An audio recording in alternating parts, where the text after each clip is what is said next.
ఈరోజు ఆంధ్రప్రదేశ్లో కూటమి ప్రభుత్వం అధికారంలోకి వచ్చాక ఏ విధంగా మహిళల్ని, రైతుల్ని, విద్యార్థుల్ని మూకుమ్మడిగా అందరినీ కూడా నిలువునా మోసం చేస్తున్నారో మీరు అందరూ గమనిస్తున్నారు.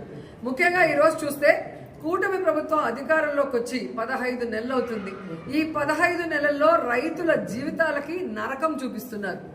ఈరోజు రైతులకి వాళ్ళు చెప్పిన రైతు భరోసా సంవత్సరానికి 20,000 అన్నారు. 2 సంవత్సరాలు అవుతుంది. 5,000 వేసి చేతులు దులుపుకున్నారు. 35,000 ఎక్కడ అంటే పట్టించుకునే నాదుడు లేదు. అలాగే మీరు చూస్తే రైతు భరోసా కేంద్రాల ద్వారా, సహకార సంఘాల ద్వారా రైతులకు ఎంత అవసరమైతే అంత ఎరువులు, యూరియా, విత్తనాలు, పురుగుల మందులు, యంత్రాలు అన్నీ కూడా జగన్మోహన్ రెడ్డి గారు సరఫరా చేసేవారు. కానీ ఈరోజు కనీసం రైతులు తాము పెట్టుకున్న పంటకి కాపాడుకోవడం కోసం యూరియాని అడగటానికి వెళ్తే యూరియా లేదు. మరి కేంద్రం ఇచ్చిన లక్షల టన్నులు యూరియా ఏమైంది రైతులకు ఇవ్వకుండా అంటే ఈరోజు తెలుగుదేశం పార్టీ నాయకులు, వ్యాపారస్తులు కుమ్మక్కై దాన్ని బ్లాక్ మార్కెట్లో అమ్మేసి ఈరోజు ఏ విధంగా రైతుల జీవితాలతో చెలగాటమాడుతున్నారో మీ అందరూ కూడా గమనిస్తున్నారు. ముఖ్యంగా నా నియోజకవర్గం నగిరి గురించి నేను చెప్తాను. స్టేట్ అంతా ఎలా జరుగుతుందో మీకే అర్థమవుతుంది. ఎందుకంటే ఈరోజు నగిరి నియోజకవర్గంలో నిన్నటి వరకు రైతులకు కావాల్సిన యూరియా ఇవ్వకుండా దాన్ని బ్లాక్ మార్కెట్లో అమ్ముకుంటే రైతులు విధిలేని పరిస్థితిలో తమిళనాడుకు వెళ్ళి కనకమ్మ సత్రంలో, అలాగే పల్లిపట్టులో, తిరుత్తనిలో, ఎన్ఎన్ కండ్రిగలో, పొద్దుటూరులో ఈరోజు వెళ్ళి ఎక్కువ డబ్బుకి మరి ఈరోజు కొనుక్కొని ట్రాన్స్పోర్ట్ ఛార్జెస్ మళ్ళీ కూడా దాని మీద భారీగా వేస్తే ఈరోజు రైతన్నలు వెన్నెముక విరిగిపోయే విధంగా, అంటే ఈ వెన్నుపోటు రాజకీయాలు చేసే చంద్రబాబు నాయుడు ఆఖరికి మామతో పాటు రైతులను కూడా ఎలా వెన్నుపోటు పొడిచారో ఒకసారి చూసుకోండి. ఎందుకంటే ఆయన వ్యవసాయం దండగాని తన మనసులోని మాట బుక్కు రాసిన గొప్ప మేధావి. అలాంటి వాడిని నమ్మినందుకు ఈరోజు రైతన్నల జీవితాలు సర్వనాశనం చేశారనేది మీరు అర్థం చేసుకోవాలి. ఎందుకంటే యూరియా ఒక్కటే కాదు, చంద్రబాబు నాయుడు, పవన్ కళ్యాణ్ అధికారంలోకి వచ్చాక ఈరోజు రైతులకు ఇవ్వాల్సిన రైతు భరోసా లేదు, పంటల బీమా లేదు, అలాగే ఈ క్రాప్ లేదు, అలాగే రైతులకి పండించిన పంటకి గిట్టుబాటు ధర లేదు. మిర్చికి లేదు, పొగాకు లేదు, ఉల్లికి లేదు, చీనీకి లేదు, మామిడికి లేదు, వరికి లేదు. మరి ఎందుకు ఈ ప్రభుత్వం? దేనికి వీళ్ళకి పదవులు? చేతగానితనం ఉన్న వీళ్ళకి ప్రభుత్వం నడిపించడం చేత కాకపోతే దిగిపోవచ్చు కదా. మొదటిసారి ముఖ్యమంత్రి అయిన జగన్మోహన్ రెడ్డి గారు ఎలా రైతు భరోసా కేంద్రాలు తీసుకొచ్చారు, రైతులకి వాళ్ళ గ్రామాల్లోనే అన్ని ఎలా అందించి వాళ్ళకి అన్ని రకాలుగా అండగా నిలబడ్డారు. మీరెందుకు ఈరోజు ఇంత సీనియారిటీ ఉందంటారు? 4 సార్లు ముఖ్యమంత్రి అయిన మీకు ఎందుకు రైతుల్ని కాపాడుకోలేకపోతున్నారు, రైతు సమస్యలు ఎందుకు తీర్చలేకపోతున్నారు అని అడుగుతున్నా. అంటే చిత్తశుద్ధి లేదు.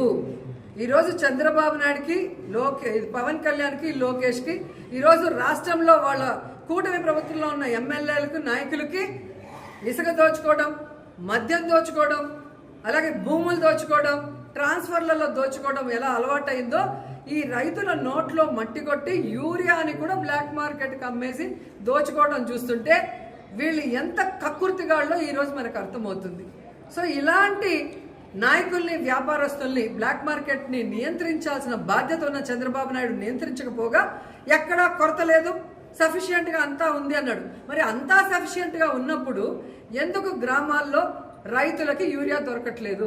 ఎందుకు గ్రామాల్లో రైతులకి ఎరువులు దొరకట్లేదు? నేను ప్రశ్నిస్తున్నాను, ఆన్సర్ చెప్పండి. ఈరోజు మీరు అంటున్నారు కదా అన్ని సక్రమంగా ఉంటే ఈరోజు జగన్మోహన్ రెడ్డి గారు డేట్ అనౌన్స్ చేశాక ఎందుకు నిన్న మీటింగ్ పెట్టుకున్నారు? ఎందుకు సెంట్రల్ మినిస్టర్ నడ్డాకు ఫోన్ చేసి మాకు యూరియా కావాలి పంపించండి అని ఎందుకు అడిగారు? టైంపాస్కి అడిగారా?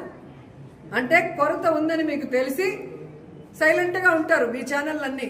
వైఎస్ఆర్సీపీ మాట్లాడితే తప్పుడు కేసులు పెట్టచ్చు, వాళ్ళ మీద దుమ్మెత్తిపోయొచ్చు అనుకున్నారు. కానీ రైతులు కూడా రోడ్డెక్కి ఈరోజు అన్ని రకాలు ఉల్లి రైతులు కానీ, మిర్చి రైతులు కానీ, పొగాకు రైతులు కానీ, మామిడి రైతులు మీ మీద ఎంత నిరసన వ్యక్తం చేస్తున్నారో మీరు గమనించారు.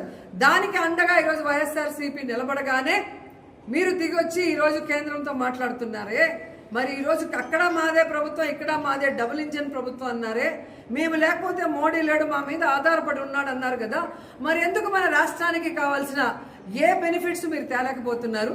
ఈరోజు యూరియాని కూడా మరి రైతులకు కావాల్సినంత ఎందుకు తీసుకురాలేకపోతున్నారు? ఈరోజు ఫోన్లో మాట్లాడటం కాదు, అక్కడే మన కేంద్ర మంత్రులు ఉన్నారు కదా, గతంలో చేసిన వాళ్ళు ఉన్నారు. ఇప్పుడు అచ్చెన్నాయుడు వ్యవసాయ శాఖ మంత్రి అన్న కొడుకే ఉన్నాడు, రామ్మోహన్ నాయుడు. ఊరికే మాట్లాడతాడు ప్రెస్ మీట్ల ముందు కూర్చొని. మరి అధికారం వచ్చినప్పుడు ఎందుకు చేయట్లేదు రాష్ట్ర ప్రజల కోసం? సో ఇప్పటికైనా మీ డ్రామాలు ఆపండి.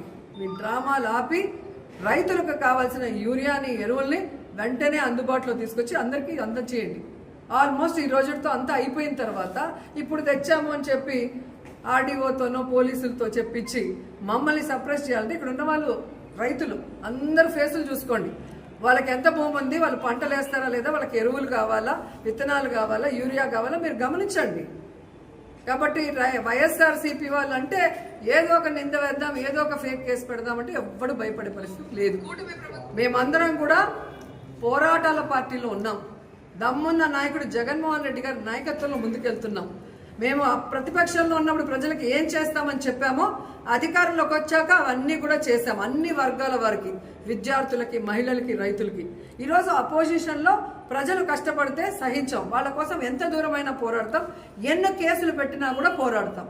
సో అది ముందు మీరు తెలుసుకొని సమస్యని పరిష్కరించే దిశగా మీరు ఆలోచించండి. సమస్యని వెంటనే పరిష్కరించండి. లేదంటే రైతులకు అండగా మేము ఎప్పుడు పోరాడుతూనే ఉంటాం.